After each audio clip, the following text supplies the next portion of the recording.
How to add custom words or shortcuts to your Google Keyboard or Gboard dictionary on the Samsung Galaxy S24 series.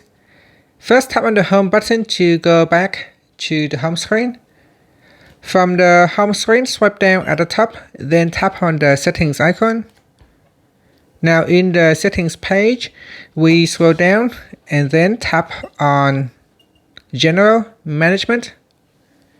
Next, tap on Keyboard List and Default. Then tap on Gboard.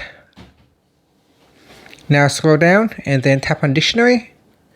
Then tap on Personal Dictionary. From here, select a dictionary language. Then tap on the Add button at the top. From here, you can type in a word or a phrase. So this is a test. And then here I can put in TT and then tap on Done.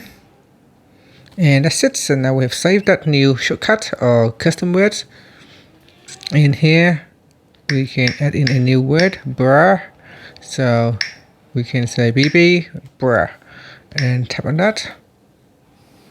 And that's it. So here, if I go to my keyboard and if I put in TT, BB, it should show me the shortcut. So it's not showing up. It's not bringing up at the moment. So I'm trying to see why it's not showing up.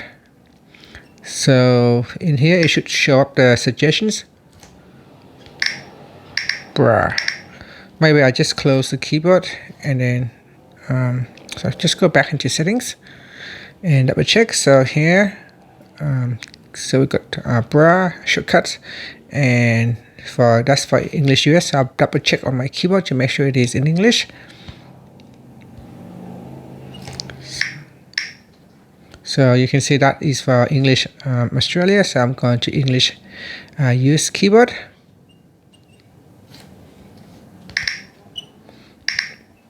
So here we got bruh. So I'll use the TT shortcut, and there it is. So again, if you find that your shortcut does not work, make sure that you have select the correct language or the correct keyboard language. Otherwise, it will not show up your shortcut or the custom words. And that's it. Thank you for watching this video. Please like and subscribe to my channel for more videos.